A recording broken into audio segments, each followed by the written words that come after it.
We are now looking at using the sum and difference formulas for trigonometric functions to help us evaluate angles.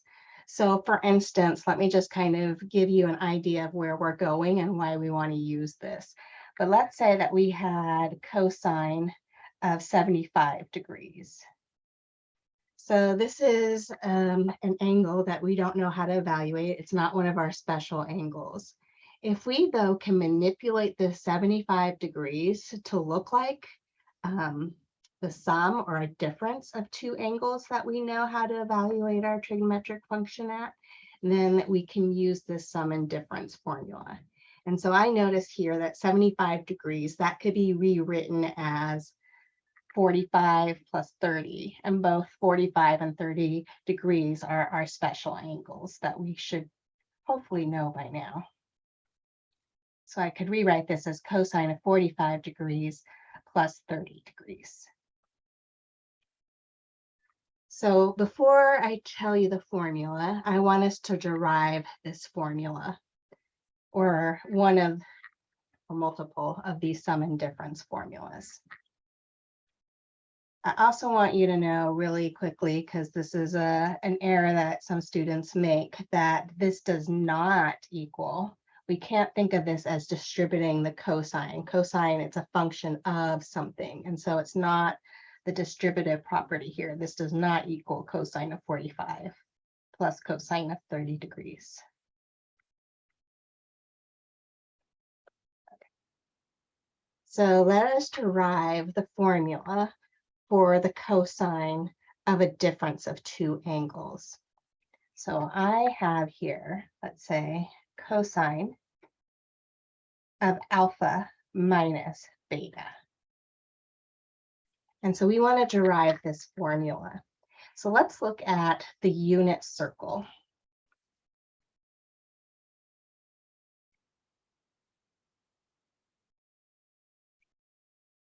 I'll pretend that looks like the unit circle. And we took this angle. So starting at the standard position, we took this angle and we rotated it, let's say alpha degrees or alpha radians. We talked about when we're on the unit circle, that point on the unit circle was equal to cosine of that angle was the x value, and sine of that angle is the y value. And so this point on the unit circle is cosine alpha, sine alpha. So now let's say we swipe a degree of, let's say, beta.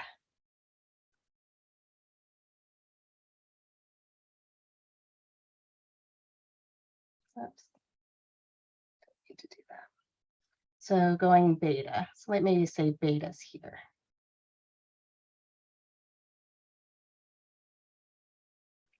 And so we know this point on the unit circle. Remember, again, x value is the cosine of that angle. So cosine of beta, comma, sine beta. So if we formed this triangle in here, we want to find that distance. And so recall the distance formula, d, that was equal to the square root of the change in your x value. So let's look at the change in our x value. So that could be cosine beta. Actually, let's do cosine alpha. Doesn't matter. Cosine alpha minus cosine beta, quantity squared, plus the change in our y value, quantity squared. So our y value is sine alpha minus sine beta, quantity squared. So that would give us that distance there.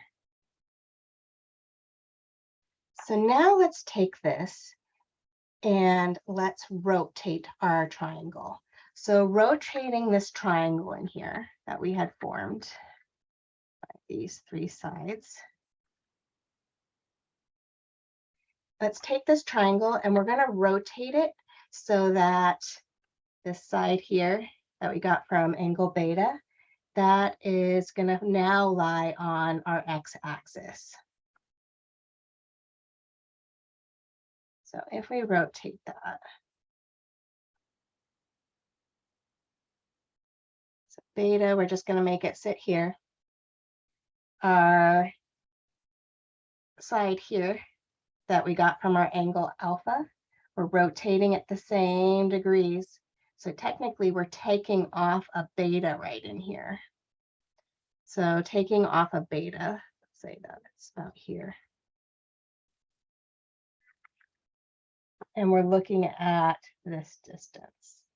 And again, we're using our unit circle.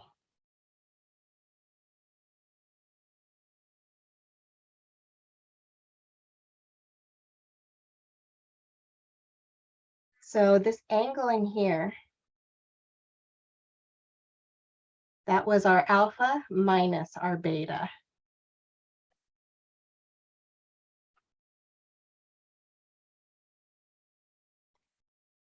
And this side here is the exact same size as this side here. We just rotated the triangle, so the sides of the triangle, the length has not changed. So if we look at this distance between these 2 points, and we set it equal to the distance between these 2 points, we're going to be able to derive our formula for the difference of 2 angles for cosine. So again, let's think about these 2 points. So this point right here again is the x value is our cosine value of our angle, which is alpha minus beta in this case. And y is sine of alpha minus beta. That's our point there. And then our point down here on the initial side, positive x-axis, that point right there, x is 1 and y is 0. So let's look at that distance. And we're going to use the distance formula between the 2 points. And so the change in our x value, cosine of the angle alpha minus beta, minus 1, quantity squared, plus the change in our y value, sine of alpha minus beta, minus 0. So I really don't have to put that minus 0 for this y value, quantity squared. Since those distances are the same, we can set those 2 equations equal to each other. So I'm going to do that. And as I do that, let's square both sides of our equation to get rid of our radical.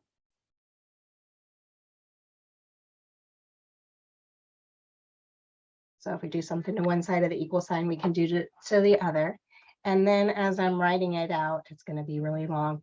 Let's distribute underneath that radical that we just cleared.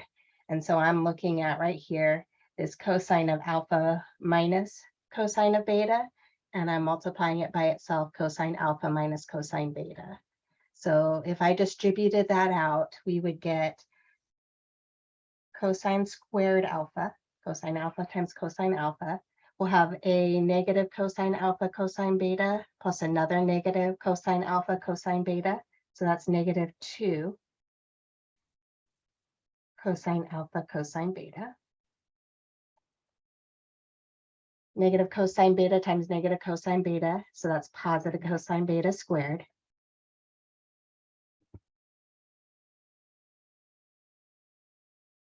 Plus, now we're distributing sine alpha minus sine beta quantity squared. So we get sine alpha times sine alpha quantity squared. And then we'll have a negative 2 sine alpha sine beta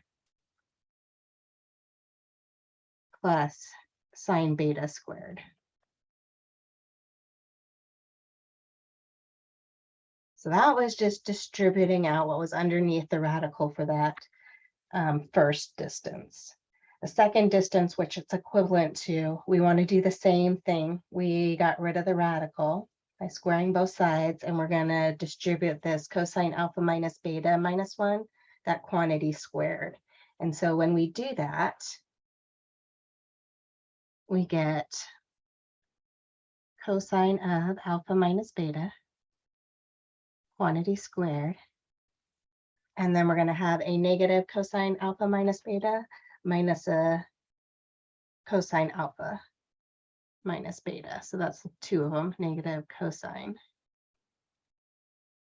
alpha minus beta. And then negative 1 times negative 1, that gives us a plus 1. And then here, this one's a little easier because it's just sine alpha minus beta. We're not adding or subtracting another term there. So just squaring that, I'm just going to rewrite it the same thing as saying sine of alpha minus beta. Oops. Okay, there.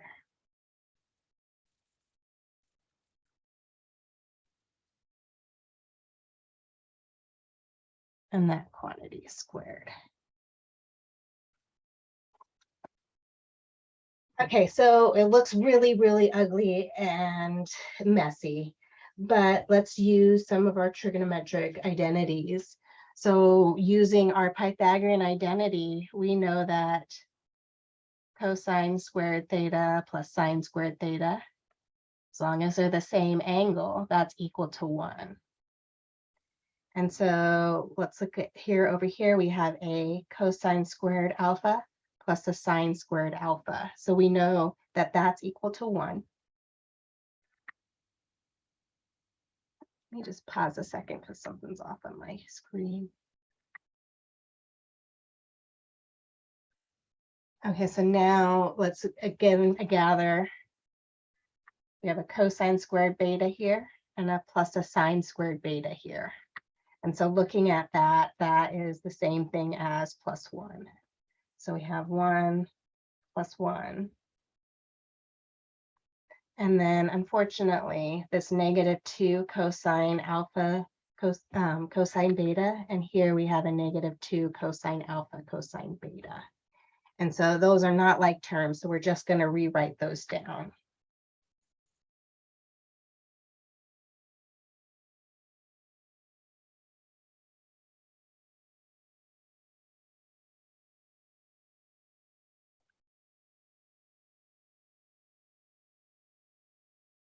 This is equal to, and so on the other side, again, notice we have that Pythagorean identity. They're the same angle, alpha minus beta, and we have a cosine squared alpha minus beta plus a sine squared alpha minus beta. So that's also equal to 1. Then we have this plus 1 over here.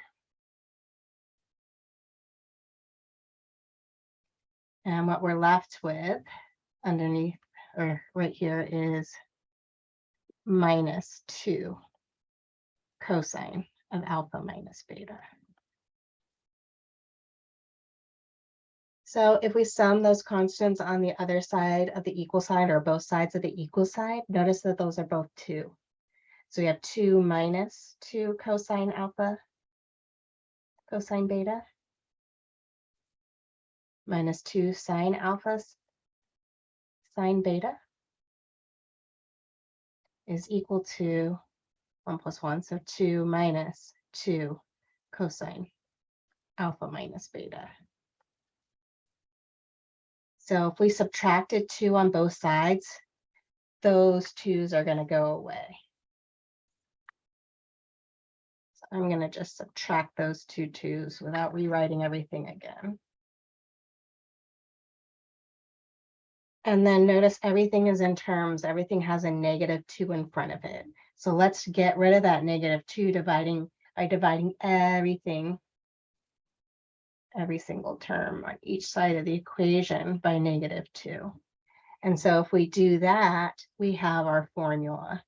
We have the difference of 2 angles for cosine. And so notice we have here, shoot, that just happened again. we have cosine of alpha minus beta is equal to cosine alpha, cosine beta, plus sine alpha, sine beta.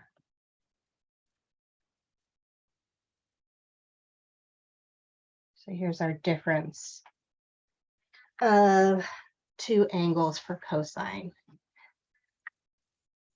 So you'll be hearing me say, we're using this formula, saying the formula out.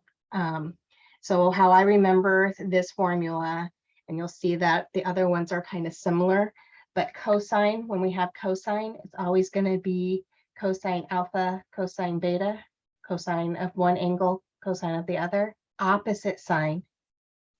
That was a minus, so this is a plus. Sine of the angle, sine of the other angle.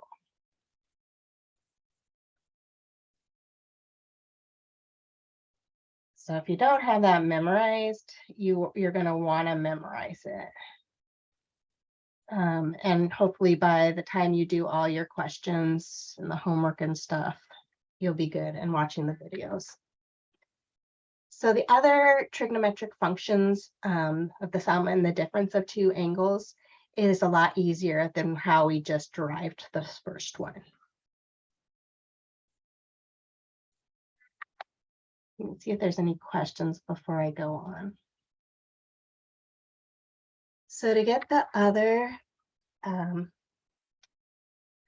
formula, we need to remember the fact that cosine was an even function.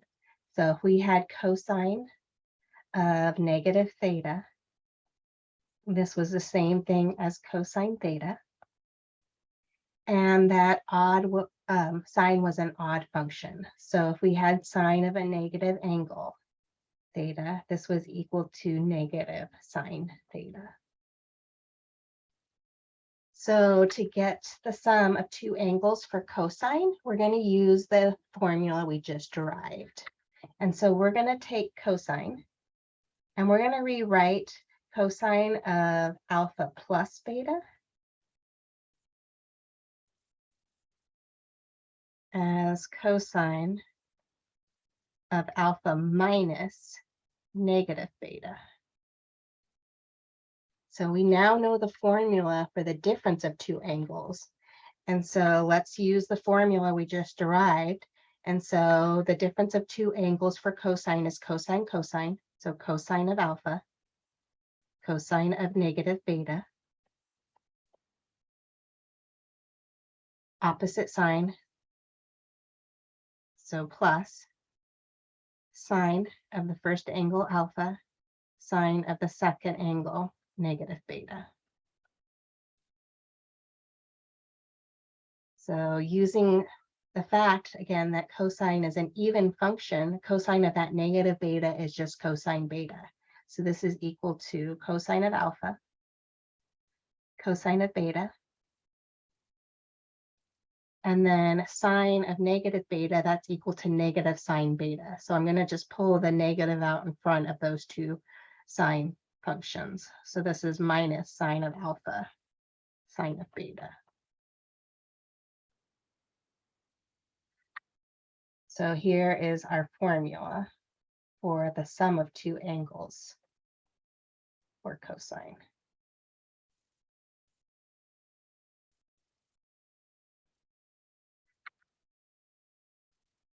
So deriving the ones for sine are not too bad either.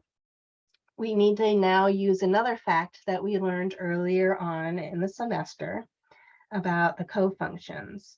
So recall that cosine of theta,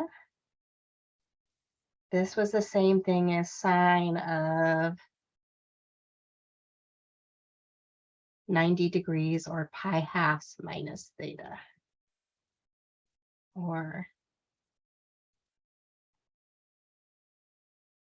sine of theta was the same thing as cosine of pi halves minus theta.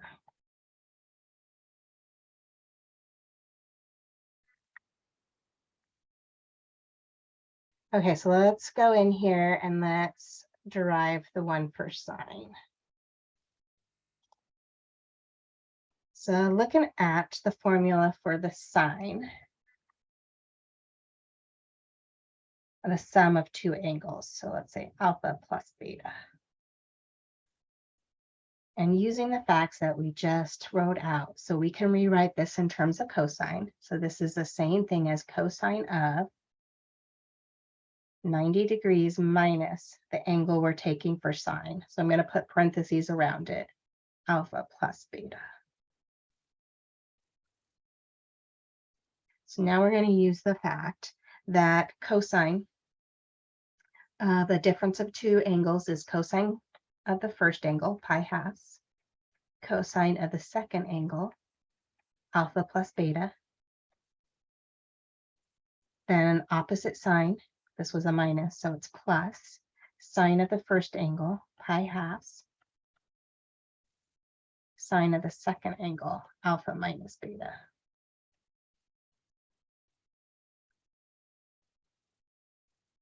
And so looking at this, cosine of pi halves, that is,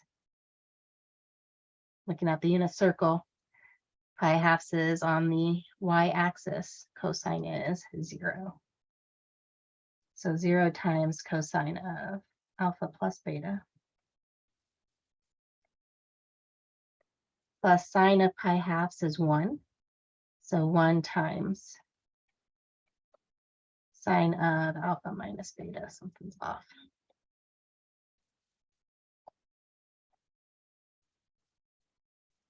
Let's see. I dropped my plus sign. So this was a plus here. This is a plus here. The problem is, notice that I got back to where I began with sine of alpha plus beta.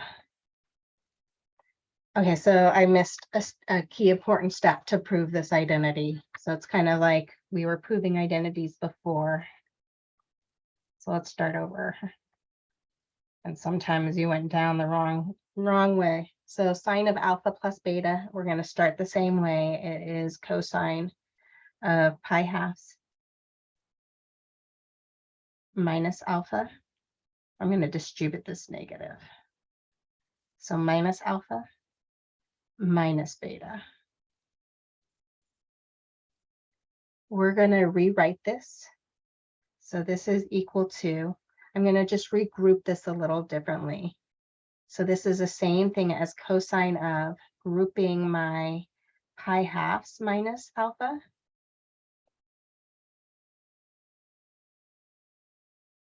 Minus beta.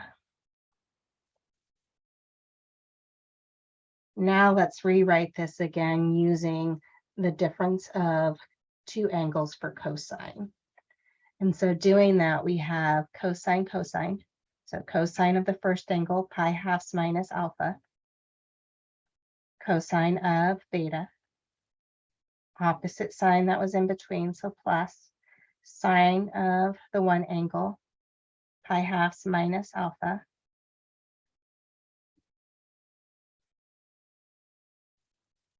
And sine of the other angle, beta. Well, going back up to that formula, notice that cosine of pi minus alpha, that is the same thing as sine, that's 90 degrees minus the angle of sine of that angle, sine alpha. Then we have cosine beta. Plus sine of pi halves minus alpha, that's the same thing as cosine of alpha, sine of beta.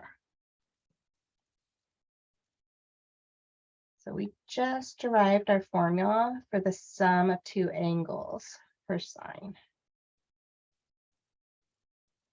So with the sine function, with summing, and we'll see in a minute, difference of two angles, when we're looking at it, it's always sine, cosine, cosine, sine, or sine, cosine, sine, cosine. It's sine of the first angle, cosine of the second, same sign for cosine, and then cosine of the first, sine of the second. So to get the difference of two angles, we can do the same thing we had done before. We can rewrite this as a subtraction problem. So alpha minus a negative beta. That was the sum. Hold on a sec. So let's actually just rewrite this. We did the sum. We want the difference. So if we did alpha minus beta, we want to find that formula. First thing that we're going to do is rewrite this as a sum, because we know the equation for the sum. And so we can manipulate this argument to be alpha. So I want a plus here, but that's the same thing as plus the negative of beta. So I have plus in between my two angles for sine. And so I can use this formula that we just derived above. And we'll have now sine of the first, alpha, cosine of the second, negative beta. Same sign in between for sine, plus, I tend to do sine, cosine, sine, cosine. So sine of negative beta, cosine of the other one, alpha.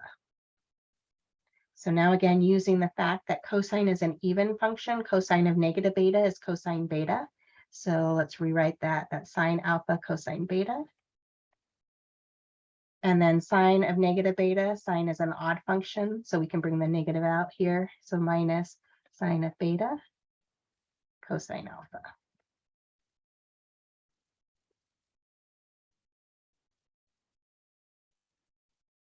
Our formula for the difference of two angles for sine is sine of the first, cosine of the second, same sign in between, minus sine of the second, cosine of the first.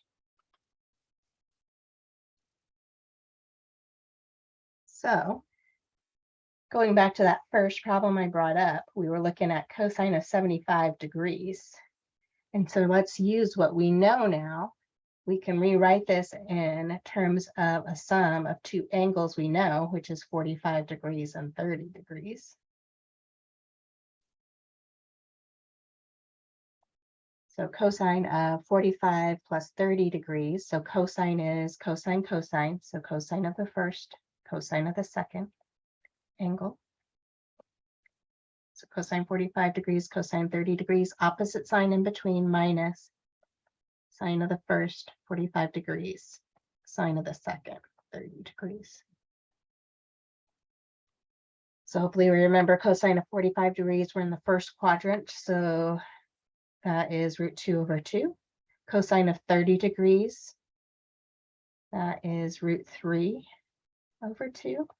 Minus sine of 45 degrees, which is root 2 over 2. Sine of 30 degrees, that was 1/2.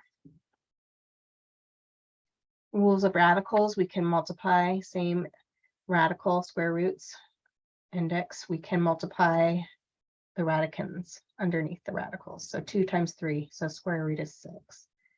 We have a common denominator. So let's just write this as one fraction as we rewrite this. Minus root 2 times 1, so root 2, all over our LCD of 4.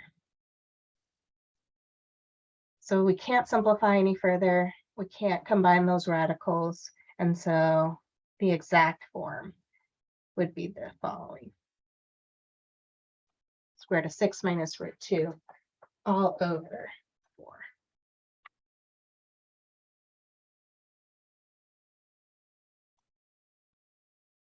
So next example we have is sine of 105 degrees. So manipulate this. How can we rewrite 105 degrees to be either the sum or the difference of two angles that we know?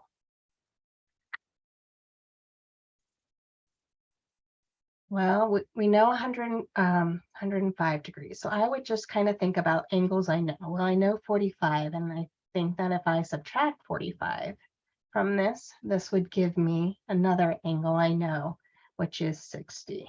So 60 plus 45 is 105. So I notice that I can sum that. those two angles together to get 105. So sine of 45 plus 60 degrees. I also notice, so there's multiple different ways that we can do this. Maybe we can do the other side and just show that they're the same or equivalent. What about, we know 150 degrees. And if we subtract 45, that would give us the 105 degrees. So let's also look at sine of 150 minus 45. Okay, so doing the one on the left, so plus in between. So sine is sine, cosine, so sine of 45, cosine of the other angle, so 60, same sign in between, so plus, sine of the second, which is 60 degrees, cosine of the first, 45 degrees. So evaluate it, we got root 2 over 2, times cosine of 60 degrees, which is 1/2, plus sine of 60, which is root 3 over 2, times cosine of 45 degrees, which is root 2 over 2. So we would get root 2 all over 4, same common denominator, so I'm going to write it as one fraction, plus square root of 3 times square root of 2 is square root of 6. Where if we looked at the other example, that difference gave us the same angle, 105 degrees, and used the difference of two formulas. We have sine of, so it's sine of the first, sine 150, cosine of the second, 45. Same sign in between. So our sign in between is a minus in this case. So minus sine of the second, 45 degrees, cosine of the first, 150 degrees. So sine of 150. So looking at that, 150 degrees, that gets us into the second quadrant, and our reference angle in here is 30 degrees. So sine is positive in the second quadrant, so sine of 30 degrees we know is 1/2.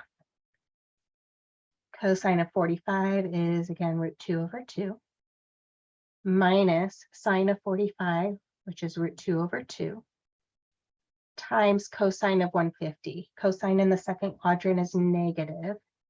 Cosine reference angle is 30 degrees, and that would be root 3 over 2. So multiplying our numerators for each grouping, we get 1 times root 2 is root 2, all over 4, minus, and we're multiplying, or think of it as multiplying two negatives as a positive. Root 2 times root 3 is root 6, which was the same thing that we got. So when you're thinking about what values sum or what is the two values or the difference of would give us back the angle we're trying to find, you might have different values you choose, but gave us the same as our original angle. And at the end, you should get always the same result. So there was a question, because if you look at the formula, a lot of times for sine, the sum of two angles, let me just call them A plus B instead of alpha and beta. You might see that this is sine A, cosine B, same sign in between, so plus. You might see that this is, they write cosine first here, cosine of opposite angle, so A sine B.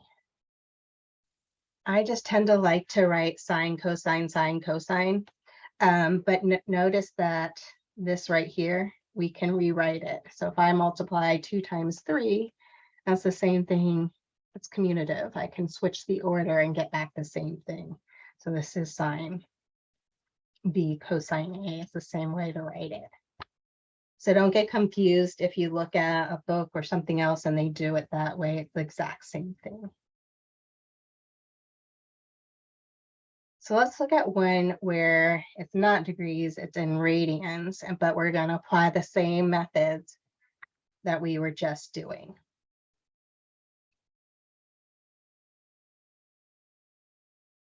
What if we had sine of 7 pi 12ths? I don't know what 7 pi 12ths is.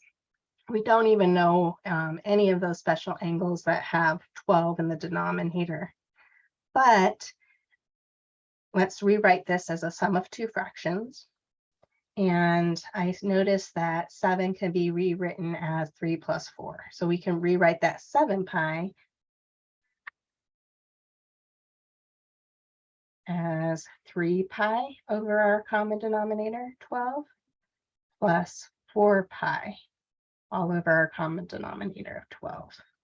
So if we sum those two fractions, we would get back our original. And then let's reduce this, our fractions, and they will be, you'll see angles that we know how to do. So 3 goes into 12 4 times, and so this would be pi fourths plus 4 pi 12ths. That's the same thing as 4 goes into 12 3 times, pi thirds. And so this is a sine function. So it's sine, cosine. So sine of the first angle, pi fourths, cosine of the second angle, pi thirds. Same sign in between, plus sine of the second angle, pi thirds, cosine of the first angle, pi fourths. So sine of pi fourths, that's root 2 over 2. Cosine of pi thirds, that's 60 degrees. So that one is the 1/2. Plus sine of pi thirds, that's the root 3 over 2. Cosine of pi fourths, which is root 2 over 2. So rewriting this as a single fraction, we have square root of 2 plus square root of 3 times square root of 2 square root of 6 all over our common denominator, 2 times 2, which is 4.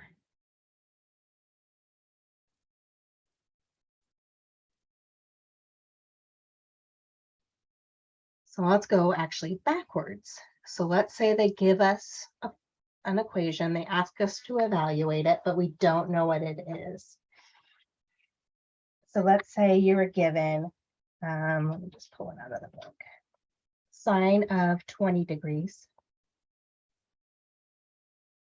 cosine of 80 degrees,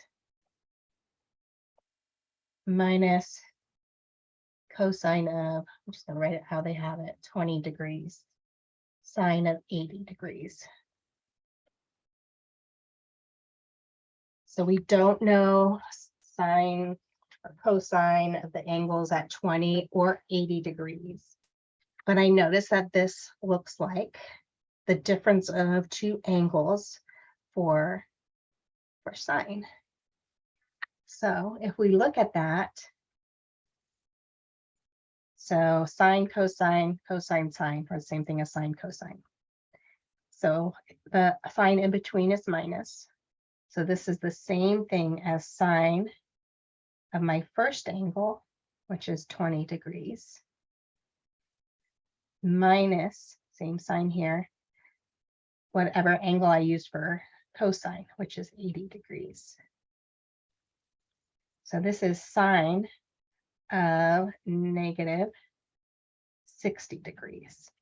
So you can either use the fact that sine is an odd function and bring that negative out front, or we can use the fact that if we go negative 60 degrees, that we're in the fourth quadrant and sine is negative.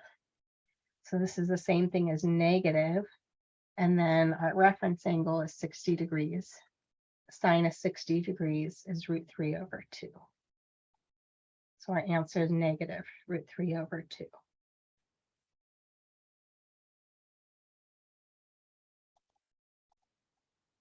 So then next example, we have cosine of 5 pi 12ths, cosine of pi 12ths, minus sine of 5 pi 12ths, sine of pi 12ths. So cosine, cosine, and then some plus or minus sine, sine. So that tells me I'm using a cosine function. And when I use the cosine function, it's the opposite sign in between those two terms. And so I know I'm going to be using a plus when I sum those two angles. So I look at the first angle, 5 pi 12ths plus the second angle, pi 12ths. So this gives me cosine of 5 pi 12ths plus pi 12ths is 6 pi 12ths. I can reduce my fraction. So 6 pi 12ths is the same thing as pi halves. And then I know cosine of pi halves, x value on the y-axis is 0.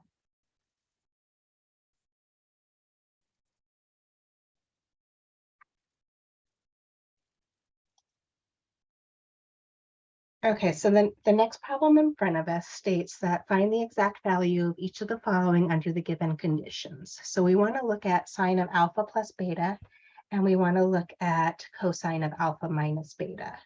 We're given that cosine of alpha is root 5 over 5, and we're given where the angle falls in between. That alpha is between 0 and pi halves. So we know that that alpha is falling in that first quadrant. Sine of beta is -4/5, and we're given that beta is between negative pi halves and 0. So looking at that, that tells me beta is contained in the fourth quadrant. And so when we're evaluating our trigonometric functions, we just need to be aware which quadrant we're in, and is that trigonometric function positive or negative in that quadrant.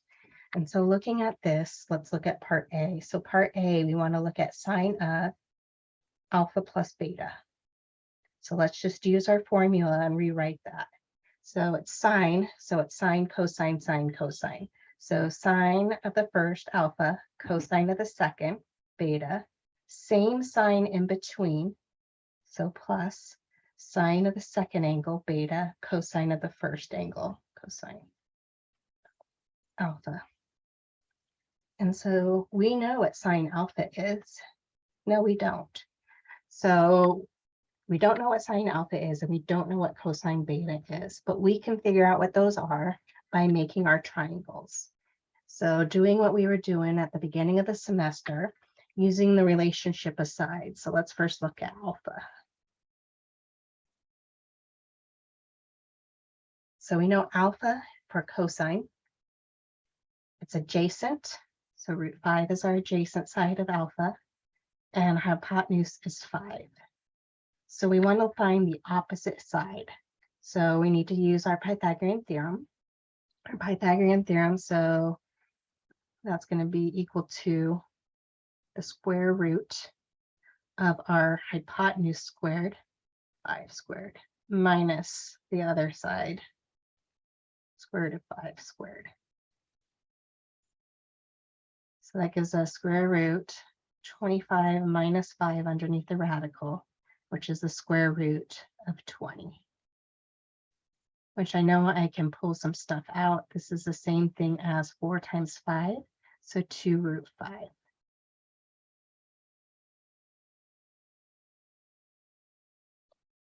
And now let's look at beta. So we're given beta, sine of beta.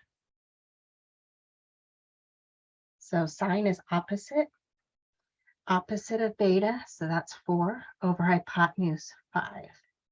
So we need to find the adjacent side.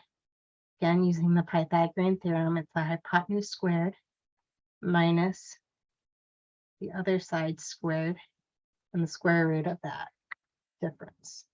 So that's 25 minus 16. That's 9. So the square root of 9, which is 3. Okay, so looking at sine of alpha.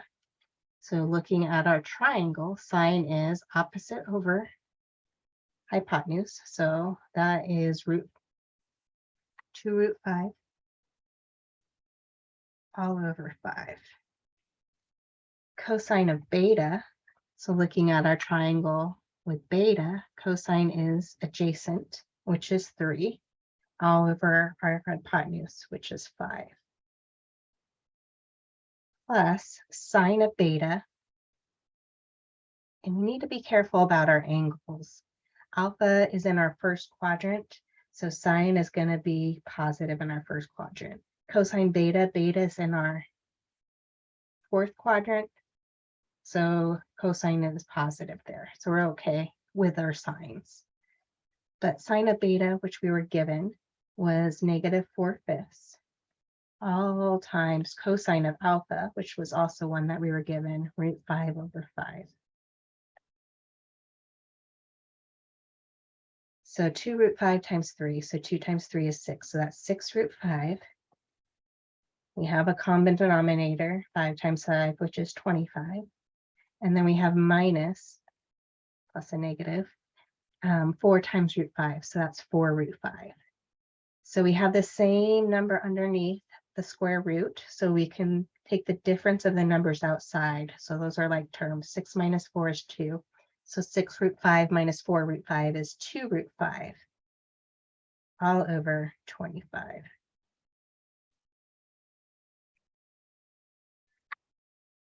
So that's what we get for sine of alpha plus beta.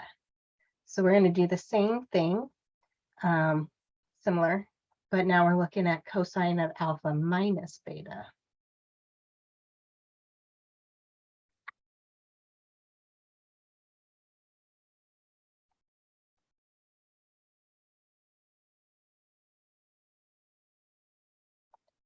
So let's think of our formula for the difference of two angles for cosine.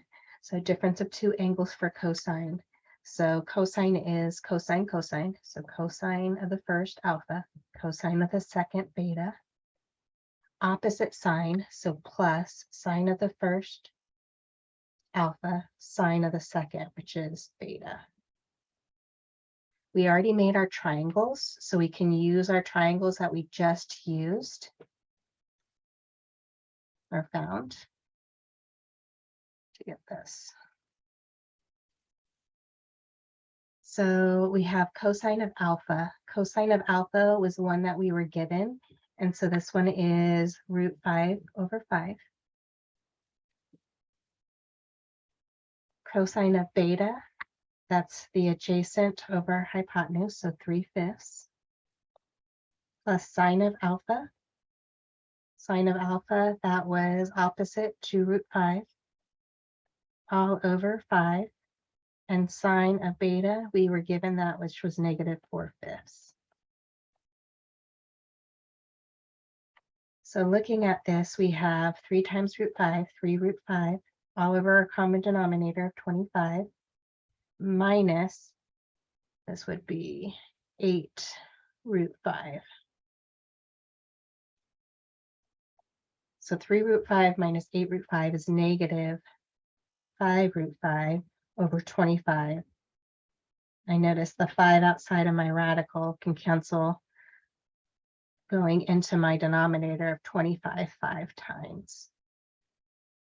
So simplified form, we get -√5 all divided by 5.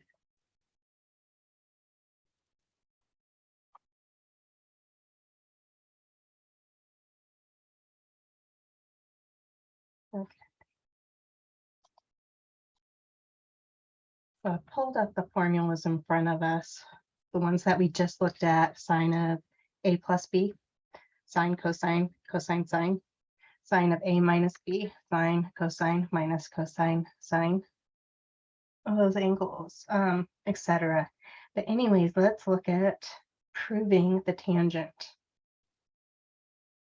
So let's look at it as a proof. It's given us, and it wants us to show that tangent of a plus b is equal to tangent a plus tangent b all over 1 minus tangent a tangent b.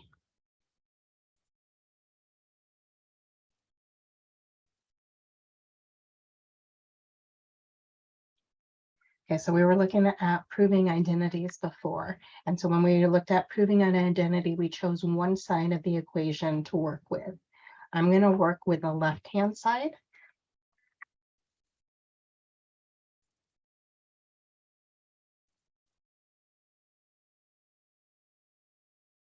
And let's rewrite tangent in terms of sine and cosine. And so we know that tangent of alpha plus beta, that's equal sine, and not alpha, in this case is a plus b, sine of a plus b all over cosine of a plus b. Let's now use the sum of two angles for sine. So that was sine, cosine, so sine A, cosine B.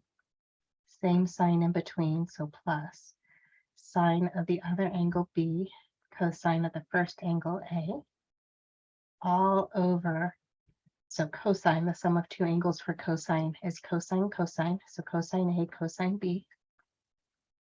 Opposite sign in between, so minus sine A, sine B.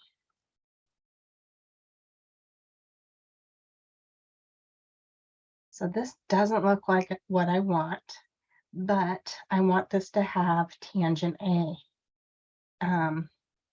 So let's, and I know tangent is sine over cosine. So let's multiply this by a fancy one. And that fancy one that I'm going to use is 1 over cosine A, cosine B. Whatever I do to the numerator, I also have to do to the denominator. So 1 over cosine A, cosine B.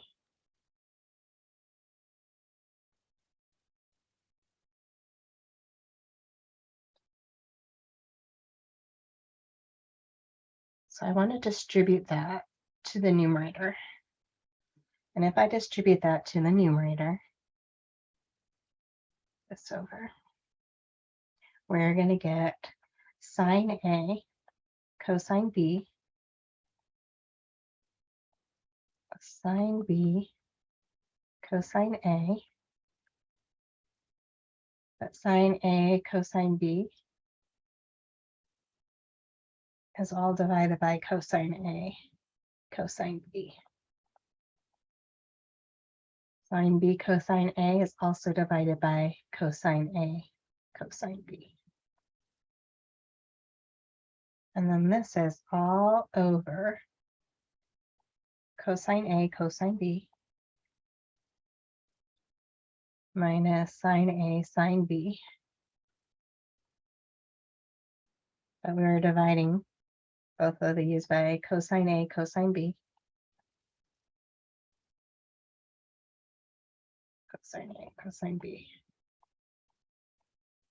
So let's simplify where needed or rewrite things how we want.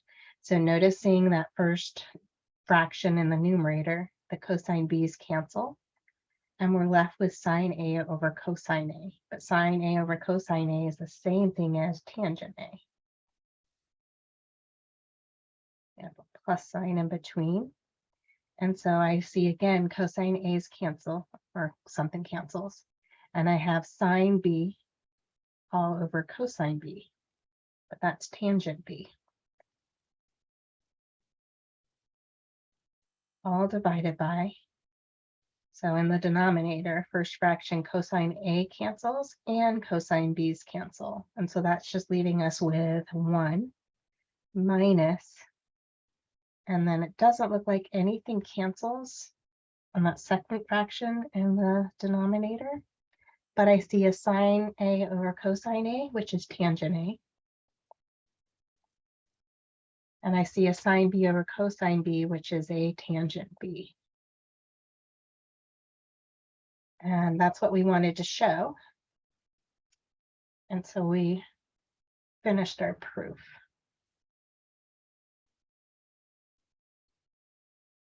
Deriving the formula of tangent of the sum of two angles. So looking at the tangent of the difference of two angles, we can do something similar, or we can use the fact that tangent is an odd function. So if you had tangent of negative theta, this is the same thing as sine of negative theta over cosine of negative theta.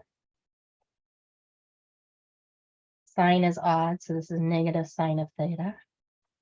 Cosine is even, so this is cosine of positive theta. And so notice this is negative up front of our tangent. So that's just proving that tangent was an odd function. So let's rewrite that tangent of a plus b as a sum of a difference. So let's say tangent, actually, we want a minus b. We don't know how to do tangent of a minus b, but we know what tangent of a plus b is. And so this we can rewrite as tangent of a plus a negative b. So tangent sum, we're looking at tangent of the first, which is a, same sign in between, plus tangent of the second minus b, all over 1 opposite sign minus tangent of the first a, tangent of the second negative b. And so using the fact again that tangent is an odd function, that would give us tangent a. This would be minus tangent of b, all over 1. Here's minus, but with tangent of negative b would bring a negative out front. So minus a negative, that's really plus tangent a, tangent b.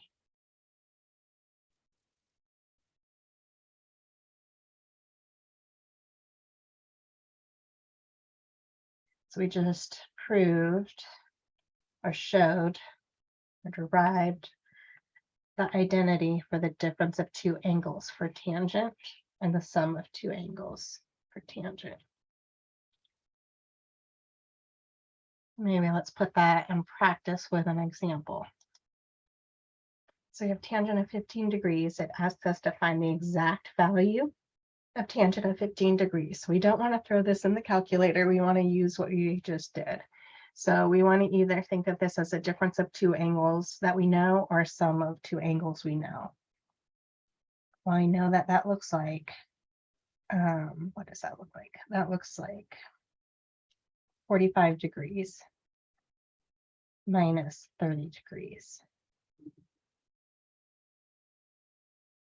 Okay, so it is tangent of the difference of two angles is tangent of the first, 45 degrees. Same sign in between, minus tangent of the second, 30 degrees. So do not think of that as distributing because that is not correct. All over 1 opposite sign in between, so plus tangent of the first, 45 degrees, tangent of the second, 30 degrees. So let's go in and simplify. Tangent of 45 degrees, that's 1, minus tangent of 30 degrees, so that's root 3 over 3, all over 1 plus tangent of 45 degrees again is 1, and tangent of 30 degrees again is root 3 over 3. So we have this complex fraction. We have fractions within fractions, and we don't like that. So we're going to get rid of the complex fraction.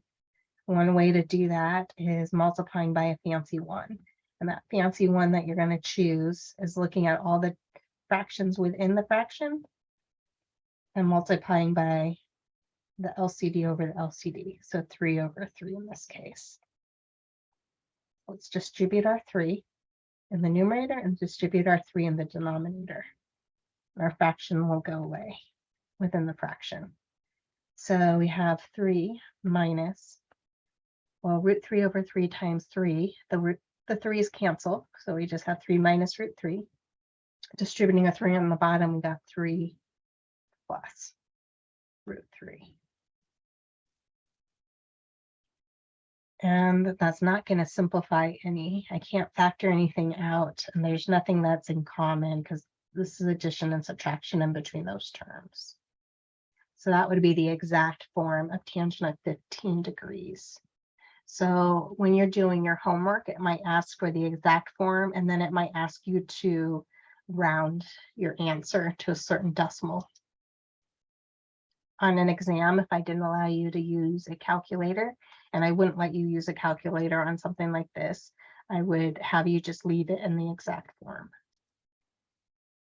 So I noticed that my answer actually has a radical in the denominator. And a lot of times, and you'll see that this is really beneficial when you get into calculus, is being able to rationalize the numerator or denominator. And a lot of times that helps us for things to fall out. So to rationalize the numerator denominator, if there's a sum or difference of two terms, you multiply by the conjugate. So let's multiply by the conjugate of this denominator. And that's just changing the sign in between. So 3 minus root 3. So that's making it a difference of squares. And we use that too to help us when we were looking at the trigonometric functions. So we could manipulate things to have our identity cosine squared theta plus sine squared theta equals 1. So anyways, let's distribute on top. We have 3 times 3, so that's 9. 3 times negative root 3, so minus 3 root 3. Let's distribute the negative root 3. So negative root 3 times 3, so minus 3 root 3. And negative root 3 times negative root 3, that's plus 3. All over. So I just manipulated this so it would be a difference of squares by multiplying them by the conjugate. So that's like 3 squared minus square root of 3 squared. So combining like terms on top, we have 9 plus 3, that's 12. Negative root 3 minus 3 root 3. Negative 3 root 3 minus 3 root 3 is minus 6 root 3. All over 3 squared, which is 9, minus square root of 3 squared, which is 3. I have 12 minus 6 root 3 all over 6. I notice I can factor out a 6 in the numerator. So pulling out a 6, I have 2 minus root 3 all over 6. My 6's cancel. And I'm left with that the tangent of 15 degrees in simplified form is 2 minus root 3.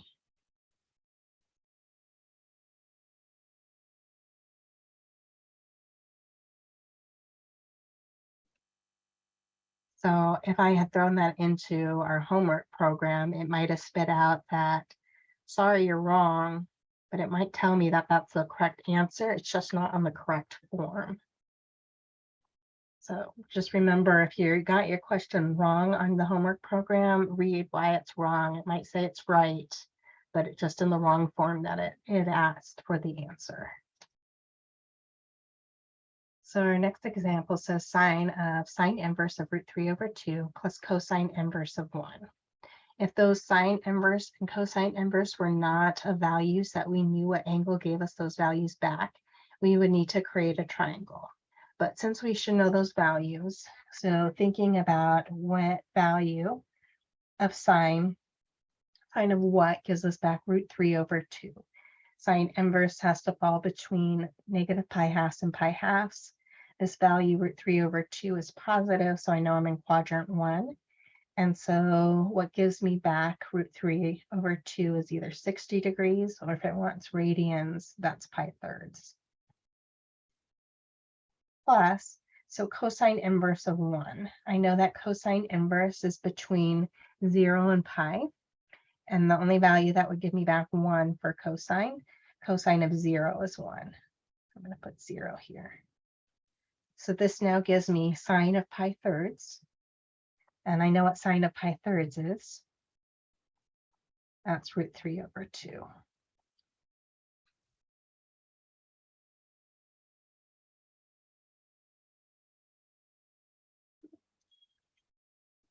So now let's look at one where maybe we don't know what the values are.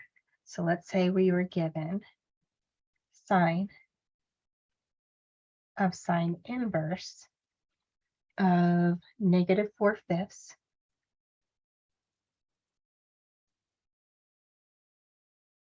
and minus tangent inverse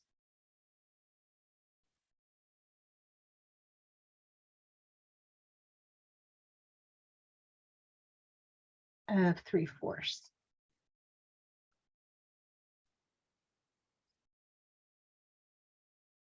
So I don't know what value of sine gives me back negative 4/5. And so this is where we did our substitution. So let A equal sine inverse of -4/5. So we took the sine of both sides. So we get sine of A. And the reason we did that was to get rid of the sine inverse. So sine of sine inverse of -4/5. So that gives me that sine A is equal to -4/5. So I know because of my inverse function that A is in quadrant 4. So let's make our triangle. We have A here, and sine is opposite. I'm going to ignore the negative. So 4 over hypotenuse, 5. So I need to figure out what my adjacent side is. That's equal to the square root of 5 squared minus 4 squared. So 25 minus 16, that's the square root of 9, which is 3.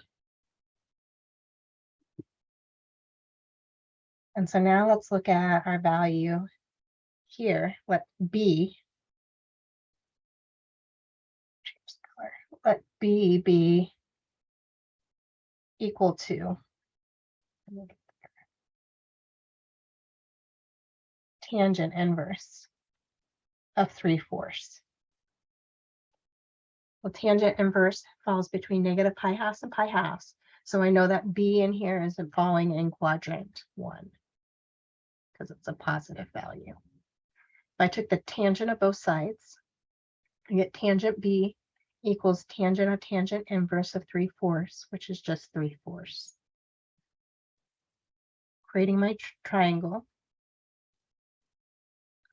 Tangent is opposite 3 over adjacent 4. So we can find the hypotenuse equals the square root of 4 squared plus 3 squared. So 16 plus 9 is 25, and square root of 25 is 5. So let's rewrite our value of sine. So sine here, sine here is equal to sine inverse of -4/5, which we called A, minus tangent inverse of 3/4, which we let be B. So that's a difference of 2 angles. So let's rewrite that sine. So this is, it's sine. So it's sine A cosine B. Same sign in between, minus sine B cosine A.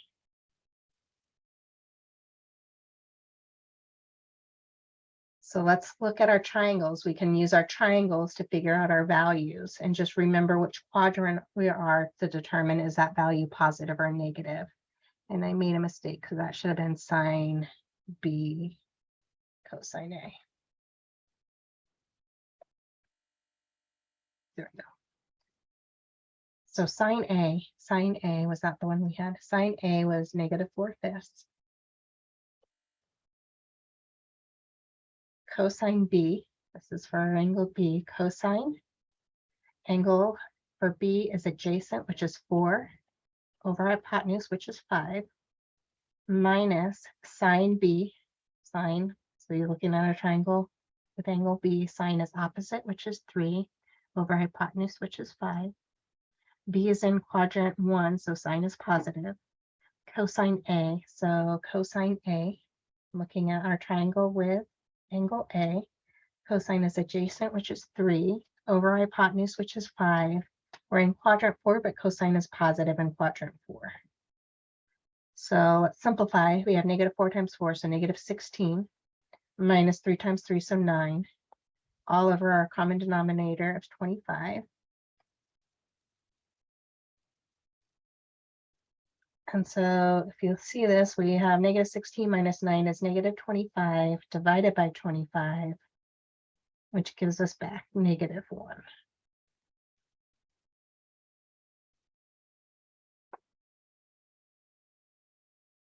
So it's really kind of using a lot of the facts that we've done this whole semester by evaluating trigonometric functions at the angle that we want, and also, it's in my eyes, and also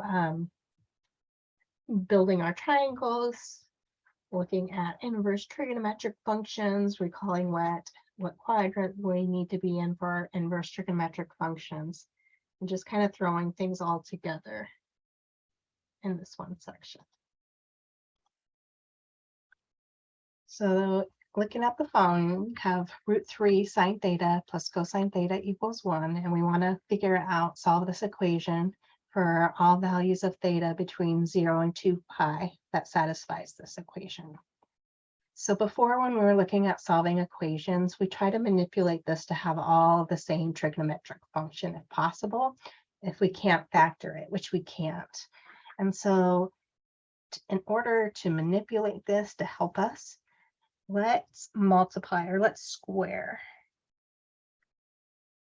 both sides of our equation. So if we square both sides of our equation, we're looking here at root 3 sine theta plus cosine theta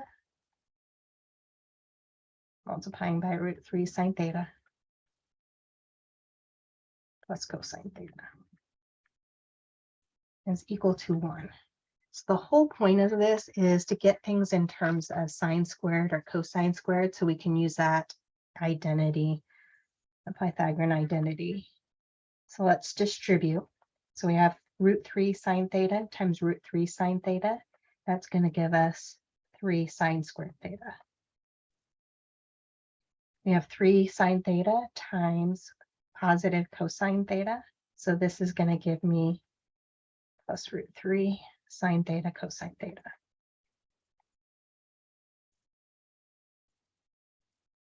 So distributing cosine theta, we have cosine theta times root 3. So that's sine theta. So that is root 3 sine theta cosine theta. And I have sine theta times cosine theta, cosine theta times cosine theta, which is cosine squared theta, which is equal to 1. So I can simplify this a little bit. I have 3 sine squared theta. Here I have root 3 sine theta cosine theta plus root 3 sine theta plus cosine theta. So that's 2 root 3 cosine theta sine theta, or sine theta cosine theta, it doesn't matter order.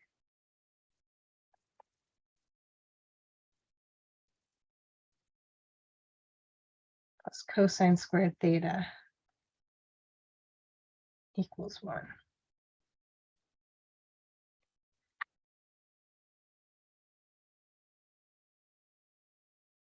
Okay. So I'm wondering if this actually factors.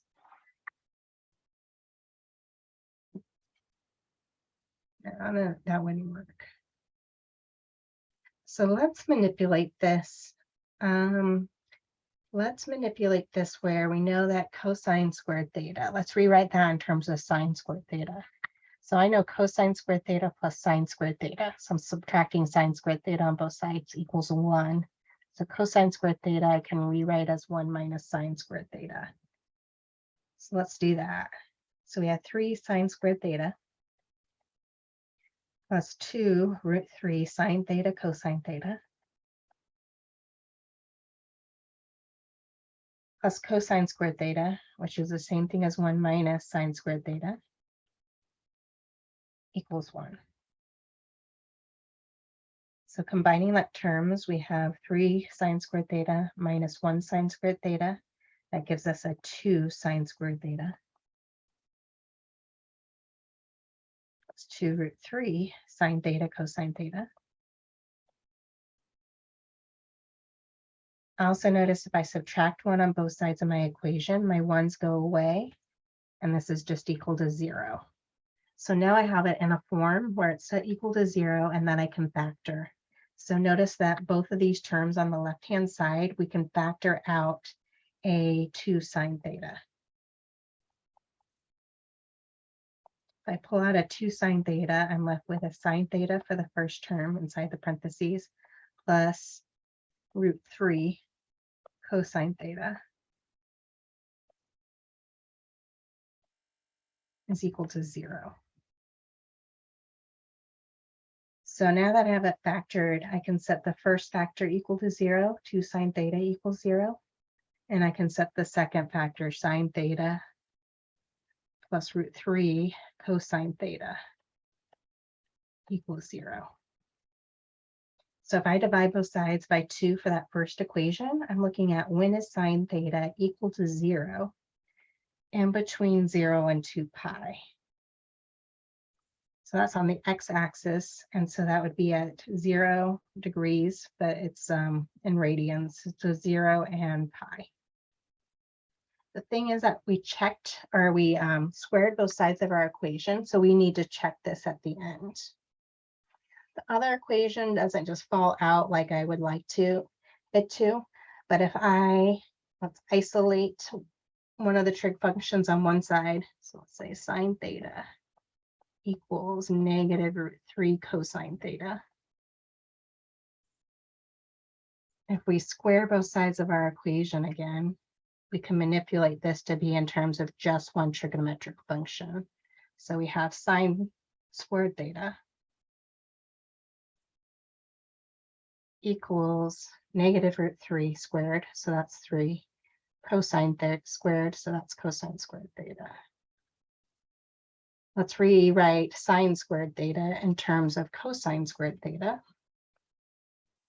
Using that identity, we subtracted cosine squared theta on both sides. Sine squared theta I know is 1 minus cosine squared theta. Is equal to 3 cosine squared theta.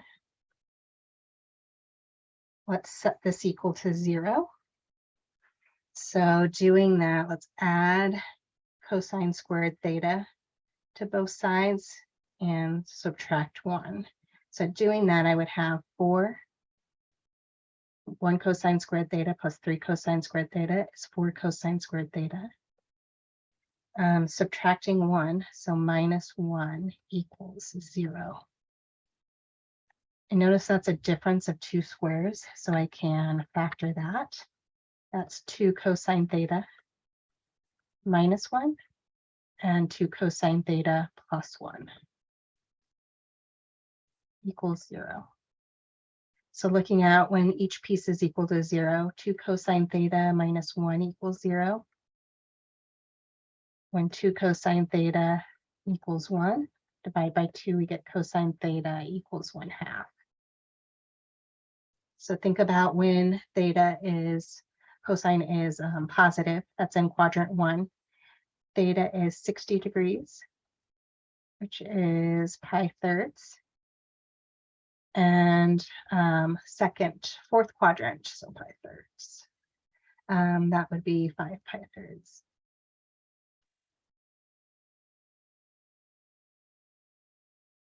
And the last one, let's look at subtracting 1, dividing by 2. So we have cosine theta is equal to negative 1 over 2. So theta is negative, cosine theta is negative in quadrant 2 and quadrant 3. Thinking of pi thirds as our reference angle. So pi minus pi thirds, that's 2 pi thirds. And then pi plus pi thirds, so that's 4 pi thirds. So we're not quite done because we had squared both sides of our equations, so we could get what are called extraneous solutions. So we need to go back and we need to test.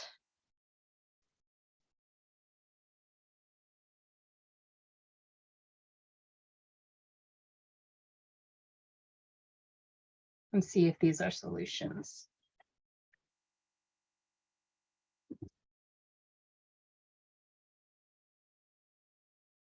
Okay, so if we plugged in 0, would we get back the correct thing?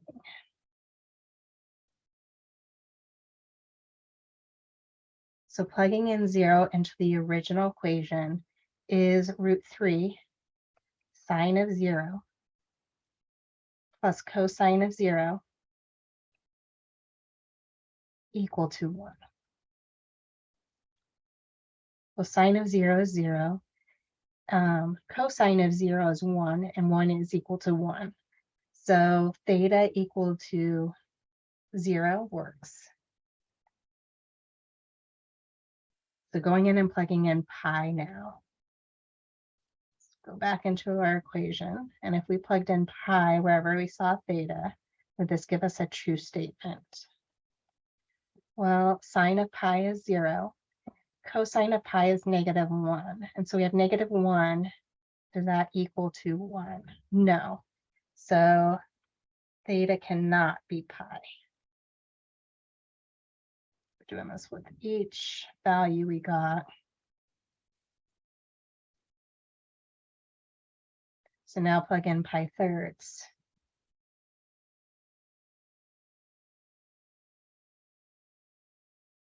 So sine of pi thirds, 60 degrees, that's √3/2. So √3 times √3/2 plus cosine of pi thirds, which is 1/2. Does that equal 1? So this is 3/2 plus 1/2. That's 4/2. And that does not equal 1.